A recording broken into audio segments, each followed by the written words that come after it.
아멘. 우리 믿음의 고백을 하나님께 올려드리겠습니다. 하나님, 좋습니다. 감사합니다. 사랑합니다. 하나님이 하시면 무엇인지 다 이루어집니다. 하나님, 좋습니다. 감사합니다. 사랑합니다. 하나님이 하시면 무엇인지 다 이루어집니다. 하나님, 좋습니다. 감사합니다. 사랑합니다. 하나님이 하시면 무엇인지 다 이루어집니다. 아멘. 하나님께 영광의 박수 올려드리겠습니다. 앞뒤 좌우 여러분과 이렇게 인사하겠습니다. 사랑하고 축복합니다. 환영합니다. 아멘. 지난 한 주간 대한민국의 절반은 기쁨을 누렸습니다. 또한 지난 한 주간 대한민국의 절반은 슬픔에 빠졌습니다. 역대 유례 없이 근소한 차이의 결과는 동서, 남녀, 세대 간의 차이를 극명하게 보여줬다고 전문가들은 말합니다. 재미있는 것은 정치가 우리에게 기쁨과 슬픔을 가져다 주었다는 사실입니다. 여러분은 기쁜 쪽에 있으셨습니까? 슬픈 쪽에 있으셨습니까? 대답하기 어려우시죠? 네.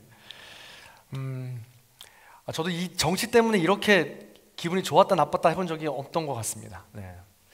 이 와중에 코로나는 어제 기준 38만 3,655명을 찍었습니다. 상상할 수 없는 수치죠. 저희 가정도 매일 긴장합니다.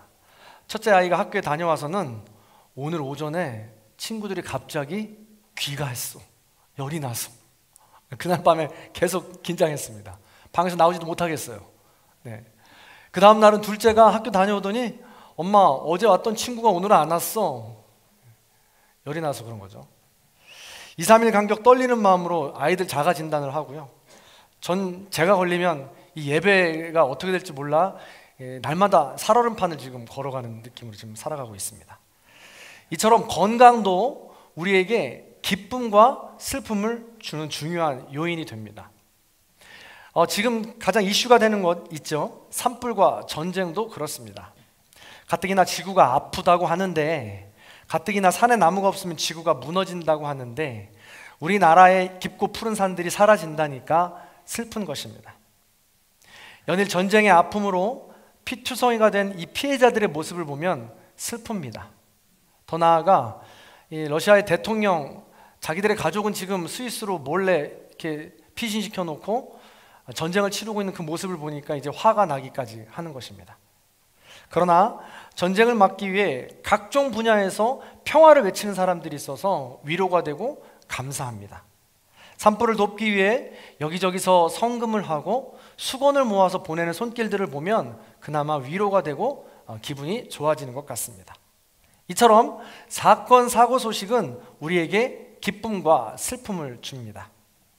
정치 때문에, 건강 때문에, 재물 때문에, 사건, 사고 소식 때문에 우리의 삶이 때로는 기쁘기도 하고 때로는 슬프기도 합니다. 그리고 누군가는 기쁘고 누군가는 슬프기도 합니다. 그러고 보면 기쁨과 슬픔은 늘 함께 있는 것 같습니다. 그래서 우리는 내가 왜 기쁜지, 내가 왜 슬픈지, 내가 지금 무엇 때문에 기뻐하고 있고 무엇 때문에 슬퍼하고 있는지를 우리가 늘 알 필요가 있는 것 같습니다. 오늘 본문은 그런 점에서 많은 생각을 하게 하는 아주 무척이나 재미있는 본문입니다. 오늘 본문은 요한복음의 본론이 드디어 시작되는 부분입니다. 무엇이든지 시작이 중요하죠. 소설이나 영화나 긴 드라마나 성공을 하려면 시작을 잘 해야 합니다. 그런 점에서 물로 포도주를 만드신 이 사건은 제가 볼 때 요한복음은 성공이라고 할 수 있습니다. 대단히 재미있고 또 이 안에서 흥미진진한 일들이 벌어지기 때문에 그렇습니다. 오늘 본문은 대개 두 가지 제목으로 유명합니다. 첫 번째는 가나안의 혼인잔치, 그리고 두 번째로는 물로 된 포도주. 이런 제목들로 아주 유명하죠. 제목만 들어도 본문의 분위기는 기쁨입니다. 혼인잔치니까요. 오늘 본문에 따라 유명한 복음성가도 있습니다. 혹시 아시나요? 예수님이 말씀하시니 물이 변하여 포도주 됐네. 예수님이 말씀하시니 물이 변하여 포도주 됐네. 같이 해볼까요? 후렴 부분 시작. 예수님 예수님 나에게도 말씀하셔서 새롭게 변화시켜 주소서. 그렇습니다. 이 찬양 가사에 중요한 본문의 메시지가 거의 다 들어있어요. 예수님이 말씀하셨죠. 물 나오죠. 포도주 나오죠. 변화 나오죠. 그렇습니다. 우리의 이 기적을 통하여서 우리의 삶이 변화되고 기쁨이 드러나는 그런 기적이 된다는 사실입니다. 자, 먼저 이 본문 여기에 나오는 모든 일들을 통하여서 또 메시지를 우리가 좀 더 깊이 알아보길 원합니다. 먼저 오늘 본문에 등장하는 물입니다. 물의 용도가 무엇입니까? 오늘 본문 6절을 한번 읽어보도록 하겠습니다. 6절 읽어봅니다. 시작. 유대인의 정결 예식을 따라 두세 통 드는 돌 항아리 6이 놓였는지라. 아멘. 정결 예식이란 단어가 눈에 확 들어옵니다. 물은 정결 예식을 위해 사용하는 것입니다. 율법은 두 가지의 큰 기둥이 있습니다. 하나는 정결 예식이고요, 하나는 성전 제사법입니다. 정결 예식은 우리가 일상생활에서 지켜야 할 법이고요, 예식이고요. 성전 제사법은 성전에 가서 그야말로 예배 드릴 때 사용하는 이 법입니다. 그래서 이 두 가지로 나눠지는데, 먼저 정결 예식은 중요한 율법입니다. 일상생활에서 지켜야 할 정결 예식 중에 첫 번째로 먹는 것이 있습니다. 그래서 신명기와 레위기에 보면 이스라엘 백성으로서, 선민 백성으로서 먹어야 할 음식과 먹지 말아야 할 음식이 정확하게 구분이 되어 있습니다.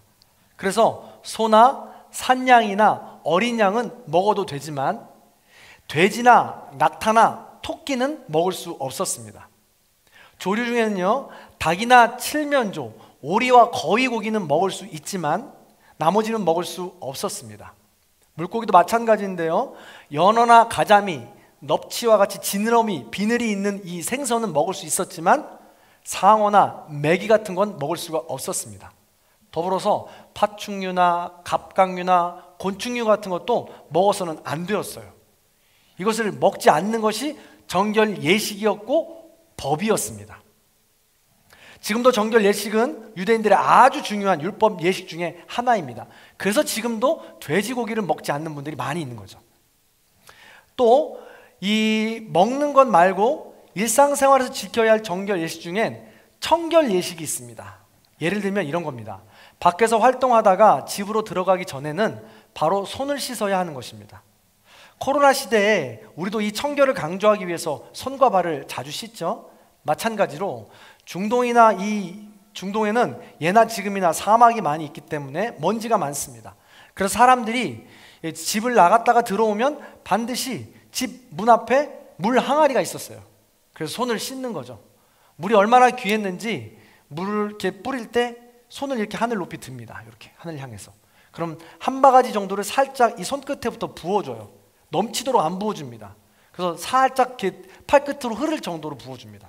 그럼 그 물 가지고 이렇게 닦는 거예요. 이 팔꿈치까지 다. 물이 귀하니까. 그거 다 닦아서 이 구정물이 좀 나오면 나머지 다시 한 바가지 부어가지고 이 물 갖고 깨끗하게 씻어주는 거죠. 그래서 이 집집마다 청결을 위해서 이 정결 예식을 하기 위해 집집마다 돌 항아리가 항상 놓여 있곤 했던 것입니다. 이처럼 이 먹거리와 청결이 종교에서 굉장히 중요한 예식이 되었습니다. 이 법이 말이죠. 법이 되어 온 것이죠. 예식은 참 중요합니다. 그런데요, 잘 기억해 보세요. 그런데 예식은 중요한데 그 예식을 지켜야 하는 본질을 잃어버리면 그건 그냥 형식이 되어버립니다. 그냥 쓸데없는 신념이 되어버려요. 그걸 우린 늘 주의해야 합니다. 그래서 사실 지금 여기서 말하는 정결 예식, 먹거리와 청결 이 예식은 본질이 있어요. 해야 하는 따로 본질이 있다는 것입니다. 뭐냐면 이스라엘 백성들이 광야를 지나서 나올 때에 음식을 보관할 냉장고 같은 게 없었습니다. 그러다 보니까 음식이 금방 상하는 거예요. 그래서 산성이 강한 음식은 보관을 하면 안 돼서 그 자리에서 바로 먹거나 먹지 말아야 된다고 아예 법으로 만들어 놓은 겁니다. 뿐만 아니라 광야 생활을 하다 보니까 먼지가 많잖아요. 그래서 청결을 유지하지 않으면 전염병이 급속도로 퍼지기 때문에 청결을 강조해서 예식이랑 율법으로 아예 만들어 놓았던 겁니다. 즉 지금 말한 정결 예식의 본질은 하나님의 사랑입니다. 내가 선택한 우리 이스라엘 백성들이 광야에서 다른 음식으로 죽지 않았으면 좋겠구나. 내가 선택한 이스라엘 백성들이 청결하지 못해서 먼지 때문에 죽지 않았으면 좋겠구나 하는 사랑이신 하나님의 마음이 이 안에 담겨 있다는 것이죠. 그런데 이 정결 예식이 변질됩니다. 본질을 잃어버리는 거죠. 그래서 이 예식을 지키면 의인이요 구원을 받지만 이 예식을 지키지 않으면 죄인이고 구원을 받지 못한다고 아예 못 박아 버린 겁니다. 율법이 되어버린 것이죠. 더 큰 문제는요, 이 원리 원칙을 기준을 말이죠, 이스라엘 백성들이 지키기 쉽지 않았다는 것입니다. 지키고 싶어서 지켜야 되는데 지키고 싶지만 지킬 수 있는 환경이 안 된다는 거예요. 구조적으로. 이스라엘 백성들은 로마 식민지로 살아가면서 음식을 가려서 먹기가 쉽지 않았어요. 시장에서 혹은 뭐 팔던 물건들을 배가 고프니까 그냥 가리지 않고 먹어야 되는데 정결 예식에 따라 가려야 되는 음식들이 너무 많으니까 배가 골아서 살았던 거죠. 물도 마찬가지입니다. 물이 너무나도 귀해서 돈 주고 써야 되는데 돈이 없잖아요, 이스라엘 백성들이. 그러다 보니까 이 정결 예식을 지킬 수 있는 여력이 안 되었던 겁니다. 그러니까 더 나아가서 종교 지도자들이나 기득권을 가진 사람들은 이 정결 예식을 지키기가 쉬웠는데 힘이 없고 가난하고 약한 사람들은 정결 예식을 지키기 어려웠던 거예요. 그러다 보니까 종교 지도자들, 기득권 가진 사람들이 이 예식을 지키지 못하는 사람들을 정죄한 겁니다.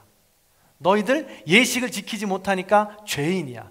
너희들은 구원받을 수 없어 하고 정죄했다라는 것이죠.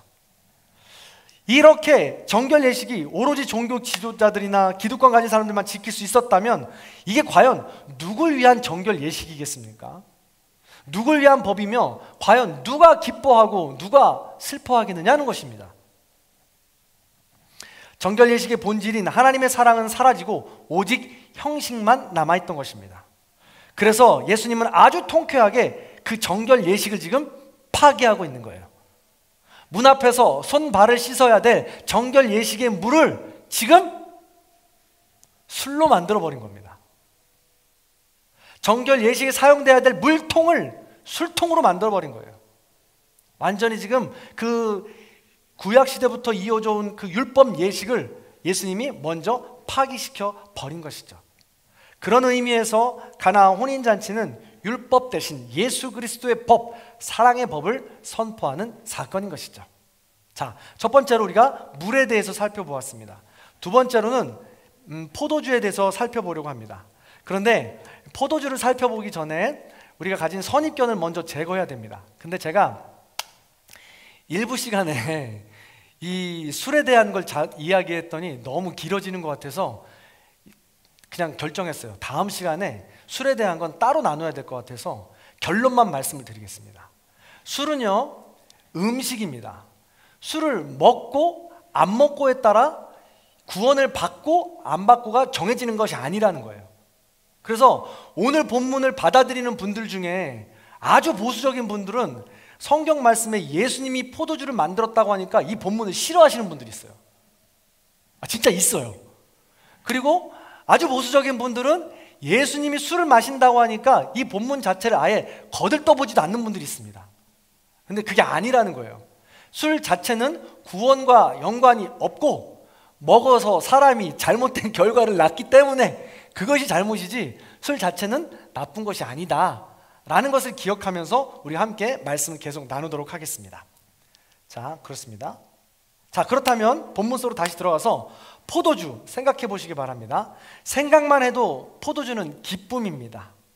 술의 효능이 무엇입니까? 먹으면 기분이 좋아집니다. 먹으면 용기가 솟아나죠. 먹으면 아픔도 잊어버립니다. 어떻게 이렇게 잘하냐고요? 저도 먹어봤으니까요. 네, 저도 잘 알죠. 그래서 이따가 나중에 말씀을 드리겠지만 술의 기능이 이런 기능이 있습니다. 그래서 많은 사람들이 제가 방금 말씀드린 이 술의 기능 때문에 술을 많이 찾죠. 그 자기 자신의 기쁨 때문에 잠깐의 그 기쁨을 누리고자 이 술을 찾는다는 것입니다. 마찬가지로 예수님 당시에도 이렇게 술을 찾는 사람들이 많았다는 거예요. 자, 예수님 당시에는 기독교가 신생 종교였습니다. 기독교뿐만이 아니라 여러 신들이 참 많았어요. 가장 큰 신 중에 하나가 바로 로마 황제였습니다. 로마 황제는 제국주의를 이루는 신으로서, 태양신으로서 이 모든 국민들을 평화와 안전으로부터 지켜주는 겁니다. 그런데 각가지 개개인의 한 사람 한 사람의 구원에 대해서는 책임져 주지 않았어요. 그러다 보니까 실생활로 살아가는 이 국민들은, 백성들은 나를 개인적으로 생명을 주고 구원해 주는 종교를 찾기 시작한 겁니다. 그래서 아주 여러 신들을 찾게 되죠. 그런데 모든 신들이 해답을 주지 않아요. 그런데 그런 신들을 찾다가 가장 마지막에 간 신이 바로 디오니소스 신입니다. 디오니소스 신은 술의 신입니다. 라틴어로는 바케스라고 하죠. 아니, 바카라고 합니다. 그리고 우리가 흔히 알고 있는 음료수 있잖아요. 바카스. 이게 바로 여기서 온 겁니다. 술의 신이라는 뜻이고 기쁨의 신이라는 뜻입니다. 그래서 우리가 술을 먹을 때 기분이 좋아지니까 우리에게 기쁨을 준다 하여 술의 신을 찾게 된 것입니다. 그래서 술의 신을 찾기 위해서 정기적으로 예배를 드리러 가면 그곳에 가운데 신전 안에 큰 맷돌이 있어요. 맷돌이 있는데 이 맷돌을 가지고 많은 사람들이 돌리는 겁니다. 그럼 그 안에 포도를 넣어요. 포도를 잔뜩 넣으면 이 안에서 포도즙이 나오겠죠. 그러면 커튼으로 가려놓고 이 바깥쪽에다가 항아리를 이렇게 놓습니다. 그리고 뒤에서만, 앞에서는 안 보이고 뒤에서 보이는 관을 그 항아리에다 밑에다 끼워놔요. 그러면 제사장이 와가지고 종교 예식을 거행합니다. 오늘 디오니소스 신께서 우리에게 술을 내려주십니다. 기쁨을 내려주십니다. 우리 함께 예배합시다 하면 뒤에서 사람들이 이렇게 돌리면서 포도즙을 만들어내는 거예요. 그럼 그 포도즙이 나와서 그것을 가지고 예배를 드리고 디오니소스 신을 찬양하면서 황홀경에 빠지면서 거기서 이제 완전히 타락한 예배 현장을 지금 보여주게 되는 것이죠. 그게 바로 그 시대에 가장 유행하던 디오니소스 신이었던 것입니다. 많은 사람들이 그 신에 열광했고 그 신을 믿었다는 거예요. 그런데 오늘 이 본문에 보면 예수님이 그 포도주의 신과 대항하는 장면이 등장하는 것입니다. 다시 한번 6절의 말씀 한 번 더 읽어보도록 하겠습니다. 6절의 말씀입니다. 읽습니다. 시작. 거기에 유대인이 정결 예식을 따라 두세 통 드는 돌 항아리 6이 놓였는지라. 아멘. 포도주는 우상 숭배를 상징합니다. 우상은 무엇이냐? 자기 만족에 따라 자기만을 위해 살아가는 삶을 이야기합니다. 그래서 나의 주인이 하나님이신데 하나님을 멀리하고 내가 원하는 것을 주인으로 삼고 살아가는 삶, 그 삶이 바로 우상 숭배라는 거예요. 당시에 많은 사람들이 포도주를 이 술의 신을 그렇게 삼고 살았다라는 것입니다. 그런데 예수님께서 어떤 일을 벌이시는지 한번 보시기 바랍니다. 첫 번째로 물에 이 정결 예식을 타파했다고 했습니다. 그 다음에 하신 일이 뭐냐면 두세 통이라고 했습니다. 여기서 통이라는 말은 측량하는 단위입니다. 헬라어로 메트레테스라고 하는데 물의 양을 측정하는 단위입니다. 우리말로 하면 리터 정도 되는 거죠. 그래서 이 두세 통이라고 하는데 한 통당 40리터를 이야기합니다. 정확한 계측이 된 양이에요. 그러면 지금 두세 통이라고 했습니다. 세 통이라고 칠게요. 40리터라고 합니다. 그럼 양이 얼마죠? 그렇습니다. 120리터입니다. 120리터가 들어가는 양이 항아리가 지금 몇 개가 있대요? 6개가 있답니다. 그럼 총 몇 리터입니까? 그렇습니다. 수학 진짜 잘하시네요. 720리터입니다. 그럼 이 720리터를 그냥 받아다가 당시에 바로 그냥 술로 마신 게 아니에요. 당시 사람들은 4대1 혹은 좀 연하게 먹는 사람들은 10대1로 이거를 섞어서 먹었습니다. 그러면 720리터의 이 술이 10배로 시석해서 먹으면 몇 리터가 됩니까?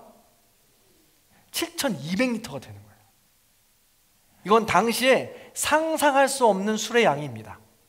그런데 예수님께서 디오니소스 신이 만들 수 없는 그 어마어마한 양의 술을 예수님께서 단숨에 만들어 버리셨다는 거예요. 그래서 너희가 섬기는 디오니소스 신 가짜다. 니네 다 알잖아. 근데 나는 하나님의 아들로 단숨에 물로 포도주를 만들 수 있는 전능하신 신이 바로 나다! 라고 이야기하는 것입니다. 그렇게 능력이 많으신 하나님 예수 그리스도를 선포한 사건이 바로 이 사건이라는 것이죠. 당시에요, 또 지금의 결혼식은 30분에서 1시간이면 끝나잖아요. 근데 당시 가나안의 혼인잔치는 거의 일주일 동안 계속되었습니다. 그러니까 술을 먹는데 일주일 내내 먹는 거예요. 근데 지금 술이 다 떨어질 정도가 되었다니까 잔치에 거의 막바지가 된 것이고, 술 준비가 떨어지면 우리가 어떤 이야기 합니까? 잔치를 벌였는데 음식이 떨어지는 것만큼 낭패가 없잖아요. 남을지언정 풍성하게 해야 된다는 게 사람의 마음 아닙니까? 그런데 지금 포도주가 떨어졌다는 거예요. 그 잔치를 준비하는 모든 사람들이 지금 수치와 모욕이나 낭패에 빠지게 되었던 것입니다. 그런데 그 사건을 통해서 예수님은 지금 물로 포도주를 만들어 준 것이죠. 더불어서 이 포도주를 가지고 연회장에게 갖다 주라고 합니다. 연회장이 누구냐면 당시에 잔치를 주관하는 매니저였습니다. 그래서 잔치를 주관하기도 하지만 포도주의 맛이 괜찮은 것인지 어느 정도인지를 계측하고 이렇게 측정하는 사람이었어요. 근데 이 연회장이 포도주를 맛보면서 깜짝 놀랍니다. 보통은 연회를 시작할 때 가장 좋은 것을 먼저 내고 안 좋은 것을 나중에 내기 마련인데 이 잔치에서는 가장 지금까지 맛보지 못했던 질 좋은 포도주를 지금 내오니까 연회장은 깜짝 놀란 거죠. 이런 포도주가 있을 수 없는데 어떻게 났느냐고 놀라는 것입니다. 자, 이 사건은 그래서 놀라운 사건입니다. 디오니소스 신은 그렇게 많은 술의 양을 만들 수도 없으려니와 그렇게 최상의 포도주를 만들 수도 없는 신인 것입니다. 예수님은 그렇게 많은 양의 포도주를 만들었을 뿐만 아니라 가장 좋은, 지금까지도 맛보지 못했던 포도주를 지금 만들어 내셨다는 것이죠. 그래서 이 사건은 당시에 수많은 종교들과 싸워서 이길 수 있는 모든 이름에 뛰어나신 이름은 오직 한 분, 예수 그리스도, 하나님 한 분밖에 없다는 것을 증명하는 사건인 것입니다. 이처럼 물로 된 포도주 기적은 예수님이 세상 사람들이 섬기는 그 어떤 신보다 뛰어나신, 전능하신 하나님이라는 것을 증거한다는 것이죠. 자, 이렇게 두 가지입니다. 예수님은 디오니소스 신을 넘어서 모든 이름 위에 뛰어난 분임을 증거하는 것입니다. 예수님은 포도주 한 잔으로 잠시 기쁨을 주는 것이 아니요, 모든 기쁨의 근원이 된다는 것을 증명하는 것입니다. 사랑하는 성도 여러분, 말씀을 정리해 보겠습니다. 잘 생각해 보세요. 우리 삶의 진정한 기쁨은 정치가 아닙니다. 건강도 아니고 재물과 쾌락도 아니며 우리의 자녀들에게도 있지 않습니다. 우리의 신념과 자기중심의 우상도 아닙니다. 우리의 진정한 기쁨은 정결 예식을 넘은 예수 그리스도의 사랑이 시작인 것입니다. 우리의 진정한 기쁨은 우상 숭배를 넘은 전능하신 예수 그리스도께 있는 것입니다.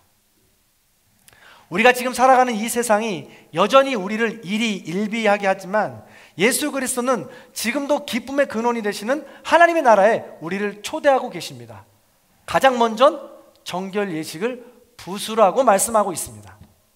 저와 여러분이 가진 그 정결 기준, 자기만의 신념, 믿음이라고 생각하지만 나의 기준으로 세워놓은 그 신념을 내려놓으라고 말씀하고 있는 것입니다. 그걸 내려놓지 못하잖아요? 물로 포도주 된 사건은 일평생 절대 맛볼 수 없을 거예요. 그래서 간절히 바라기는 정결 예식을 통해서 하나님의 본질, 하나님의 그 마음을 우리가 기억하면서 우리가 우리 안에 세워놓은 나만의 신념과 믿음이라고 생각하는 나만의 그 기준을 내려놓아야 된다는 것입니다. 무엇으로요? 주님의 사랑으로, 주님의 배려로, 주님의 용서로, 주님의 나눔으로. 그래서 우리가 그 기준을 내려놓고 사랑으로 포용할 때 전능하신 하나님을 비로소 만날 수 있다는 사실이죠. 그때야 비로소 물로 된 포도주, 최상의 포도주를 맛볼 수 있게 된다는 것입니다. 무슨 의미인지 아시겠죠? 한 가지만 더 그러면 좀 얘기를 해볼게요. 우리가 이제 앞으로 권사 임직식을 진행하게 될 겁니다. 성도님들 다 아시겠지만 사람을 세우는 일이 가장 힘들고 어려운 일입니다. 왜요? 사람을 세우는데 저마다의 기준이, 정결 기준이 다 다르기 때문에 그래요. 그래서 당회에서나 총회 헌법에서나 세워놓은 이 기준을 가지고 우리가 사람을 세워나가노라면 장로나 권사나 무엇들을 세워갈 때, 누군가를 세워갈 때 자기들의 정결 기준이 있기 때문에 이거에 맞지 않으면 반드시 탈이 나게 마련입니다. 그래서 우리의 정결 기준을 예수 그리스도의 사랑으로 좀 더 다듬는다면 우리가 지혜롭게 이 일들을 해나갈 수 있을 거라는 것입니다. 그래서 우리가 앞으로 또 반드시 필요하다는 것이죠. 그래서 우리가 지금 권사 임직식을 진행하게 될 때 우리 성도님들께 그래서 간절히 부탁드리는 것입니다. 앞으로 이 일이 진행될 때 정결 예식, 우리만의 그 기준을 하나님의 사랑으로 덮어 놓아서 잘 다듬는다면 전능하신 하나님을 만날 수 있고 물로 포도주 낸 사건을 우린 맛볼 수 있게 된다는 사실입니다. 한 가지만 더 우리가 고백하고 마치려고 합니다. 저도 술을 맛보았다고 아까 잠깐 말씀을 드렸습니다. 그런데 이제 술을 끊은 지가 한 23년, 25년 돼가는 것 같습니다. 모태신앙이었지만 자라면서 술의 긍정적인 부분에도 성경이 많기 때문에 그것을 저의 정결 기준으로 삼아서 저는 즐겼습니다. 즐기다 보니까 아프지 않았어요. 기분이 좋았습니다. 용기가 생겼습니다. 그런데 더 먹으면 어떻게 되나요? 크게 아프죠? 크게 실수합니다. 크게 어려움을 당하게 됩니다. 저는 그래서 아버지가 돌아가신 이후에 그 이후에 술을 아예 끊어버렸어요. 그 이후에는 먹지 않게 되는 것입니다. 그런데 재미있는 것은요, 모태신앙을 가져서 술을 먹을 때는 저만의 기준을 가지고 술을 먹는 것을 합리화시켰어요. 근데 술을 끊고 나서 이제 먹지 않는 사람의 입장이 있다 보니까 다른 기준, 정결 기준을 가지고 술 먹는 사람들을 정죄하고 있더라고요. 지극히 자기중심적이고 우상을 숭배하는 전형적인 모습인 겁니다. 저희 장인어른이 약주를 굉장히 좋아하십니다. 저희 장인어른의 소원은 사위들과 함께 술 한잔 마셔보는 거예요. 근데 공교롭게도 사위 둘 다 목사예요.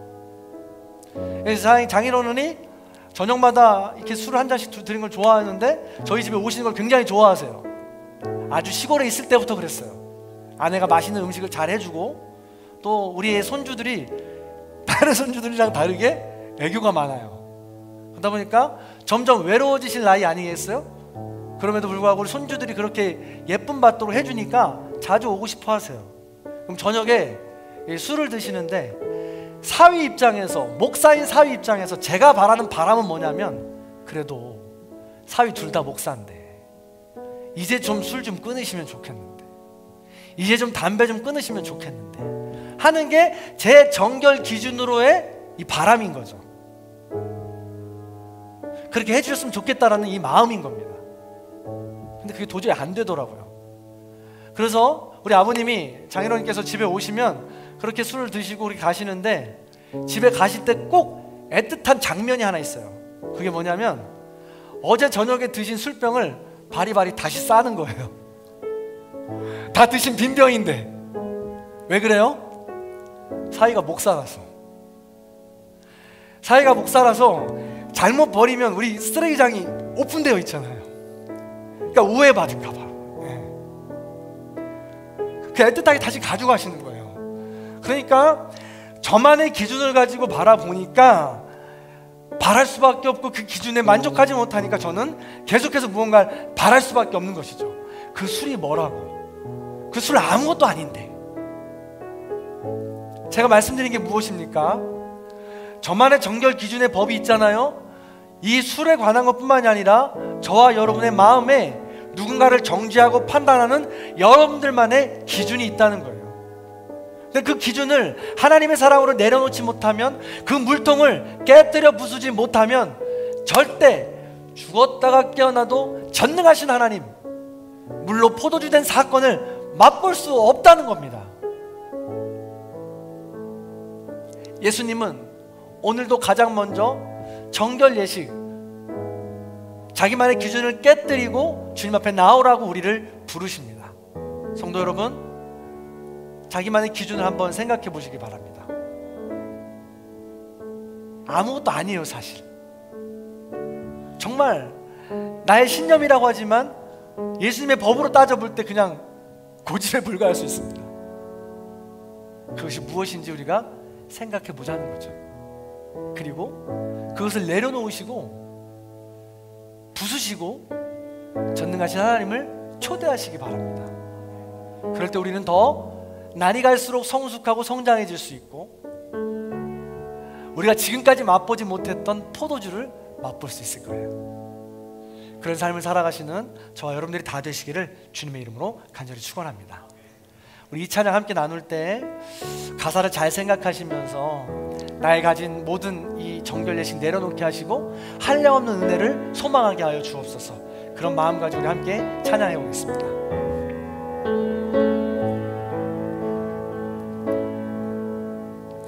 주여, 우린 연약합니다. 우린 오늘을 힘겨워합니다. 주 뜻 이루며 살기에 부족합니다. 우린 연약합니다. 주여, 우린 넘어집니다. 오늘 하루 또 실수합니다. 주의 긍휼을 구하는 죄인입니다. 우리 주만 바라보니. 우리 가슴에 손을 얹고 처음부터 다시 한번 찬양해 보겠습니다. 주여, 우린 연약합니다. 우린 오늘을 힘겨워합니다. 주 뜻 이루며 살기에 부족합니다. 우린 연약합니다. 주여, 우린 넘어집니다. 주여, 우린 넘어집니다. 오늘 하루 또 실수합니다. 주의 긍휼을 구하는 죄인입니다. 우리 주만 바라봅니다. 한없는 주님의 은혜, 한없는 주님의 은혜, 온 세상 위에 넘칩니다. 온 세상 위에 넘칩니다. 가릴 수 없는 주여 광, 온 땅 위에 충만합니다. 주님만이 길이오니 우린 그 길 따라갑니다. 우린 그 길 따라갑니다. 그날에 우리를 이루실 주는 완전합니다. 주는 완전합니다. 한없는 주님의 은혜, 한없는 주님의 은혜, 온 세상 위에 넘칩니다. 온 세상 위에 넘칩니다.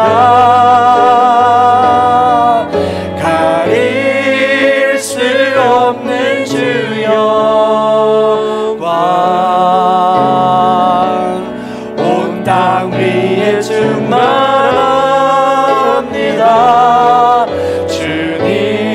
주님만이 길이 오니 우린 그 길 따라갑니다. 그날에 우리를 이루신 주는 완전합니다. 아멘. 오늘 말씀을